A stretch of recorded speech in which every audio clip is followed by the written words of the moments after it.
crois qu'il y a beaucoup de parents et de mamans, peut-être en particulier, qui ont l'habitude de se dire je suis là pour ça, je me mets au service de mes enfants, je Mm. m'oublie, je me sacrifie. Il y a ce côté, est-ce que je veux être un bon parent? Un bon parent, souvent, c'est quelqu'un qui se dévoue, qui est là pour ses enfants, qui est là partout, pour tout. Si on n'a que cette facette-là, il manque quelque chose, parce que dans ce cas-là, on est en train de montrer euh, aux enfants, de fait, un exemple qui est, voilà ce qui se passe quand on est parent, c'est qu'on s'oublie, on n'existe plus. On est plus heureux parce qu'on vit pour les autres, et on passe en dernier, et voilà, on a, si je peux me permettre, une vie de merde parce qu'il faut, parce qu'il faut. Est-ce que c'est ça que vous avez envie de leur transmettre? Vraiment. Ah, si on se fait bouffer, ben, on montre aux enfants, voilà, c'est...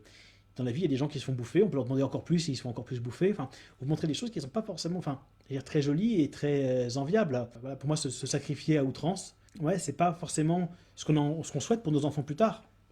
Donc pourquoi on le fait? Cohérence Life qui dit mon souci c'est que je pense à leurs besoins car eux sont complètement dépendants en tant qu'enfants et aussi immatures cérébralement pour prendre du recul, donc étant adulte je me sens responsable. Ce qui serait ta raison pour te faire passer un deuxième, si j'ai bien compris ce que tu dis.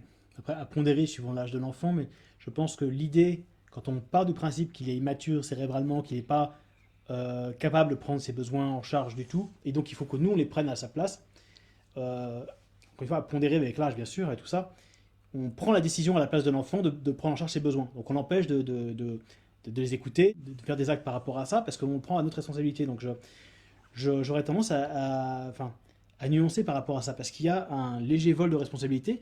C'est normal d'être bienveillant en tant que parent par rapport à ça, mais je me dis, il y a peut-être un risque de glissement qui va dans le sens inverse de celui qu'on veut. Par exemple, si on dit mon enfant n'est pas capable de savoir s'il fait chaud ou s'il fait froid dehors, donc je lui mets un blouson ou je ne mets pas de blouson, eh ben, vous l'empêchez de fait de savoir, de faire l'expérience de il fait chaud, il fait froid, et de savoir comment s'habiller en conséquence, parce que vous avez supposé qu'il n'était pas capable d'eux, et donc, effectivement, vous ne lui donnez pas l'opportunité d'apprendre à agir par rapport à ça. Quand on dit il n'est pas capable de prendre en charge ses besoins, de les exprimer, c'est une prophétie qui est autoréalisante et qui va dans le sens inverse de l'autonomie. C'est son souhait au final pour les enfants en fait. Donc là, on s'impose à nous en tant qu'adultes de pas même pas essayer de le laisser s'autonomiser par rapport à ça, de faire ses expériences. En tout cas, moi je trouve ça un peu dangereux en fait. On va trop loin sur la prise de responsabilité si on dit comme ça. On empêche l'autre potentiellement de faire ses expériences et donc de devenir autonome. Après, même s'ils sont petits, c'est pas Mm. forcément la guerre des besoins. Comme on dit souvent, il doit bien y avoir une solution gagnant-gagnant ou moins perdant, comme je dis dans mon livre, pour trouver des solutions pour que les besoins, tes besoins à toi et ceux de tes enfants soient satisfaits. Peut-être pas à chaque fois, mais qu'il y ait un espèce d'équilibre comme ça dans la journée ou dans la semaine ou ce qui te paraît bien. C'est ça qu'on travaille en famille au quotidien.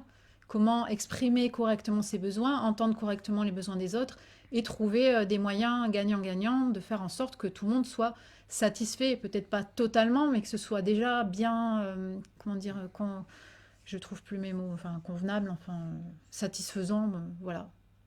Oui, sous-optimal, mais quand même déjà pas trop trop mal.